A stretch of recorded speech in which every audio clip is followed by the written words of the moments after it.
பூர சுத்தி வெத்தலையும் மிளகுத்தூளும். ஐயாவே எடுப்பார். ஏங்க நீங்கள் எடுத்து மிளகு வெத்தலை கஷாயம் வச்சு தோளாந்திரமாக, ஆனால் அடியில் தரையில் தட்டக்கூடாது. தண்ணியில் படக்கூடாது. தண்ணியில் படணும். தரையில் அந்த பானையோட அடியில் தட்டக்கூடாது. படக்கூடாது. நேரடியாக சூடு போடக்கூடாது. கீழே போடுது. கீழே போடுதா? இப்போ அதுக்கேற்ற மாதிரி ஹைட் அட்ஜஸ்ட் பண்ணுவாங்க.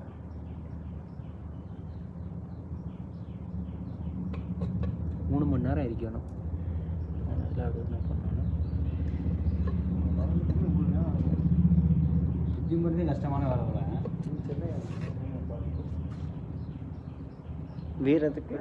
வீரத்துக்கு தோளாந்திரமாக கட்டணும். கீழே போடணும். ஆனால் கீழே போடக்கூடாது. தண்ணிலையும் முங்கக்கூடாது. சூடமும் இளநீரும் போட்டு கொதிக்க வச்சோம். அதுவும் 3 மணி நேரம். பூரத்தை மட்டும் எப்படி பண்ணணும்? பூரத்தை கீழே போடணும். எதுவுமே கீழே போடக்கூடாது. கிளி கட்டி தொங்க விடணும். இதையாச்சும் தண்ணிக்குள்ளே வச்சோம். வீரத்தை தண்ணியிலையும் போடக்கூடாது. மேலே கட்டி தொங்க விடணும். தண்ணியில ஆவி மட்டும்தான் போடணும். சில யார் சில அடிக்குது. பூரத்தை துலாயந்திரமாக கட்டி பானையின் அடியில் படாமல் அதில் வெற்றிலையையும் மிளகை அரைத்து போட்டு, அதாவது பொடித்து போட்டு, வெற்றிலையை சிறு சிறு துண்டுகளாக பீத்து போட்டு பூரத்தை துலாயந்திரமாக கட்டி 3 மணி நேரம் எரிக்க பூரம் சுத்தியாம்.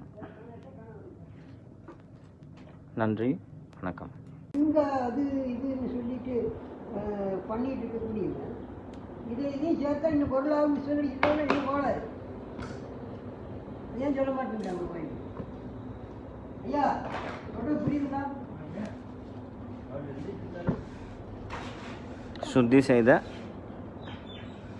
பூரம்.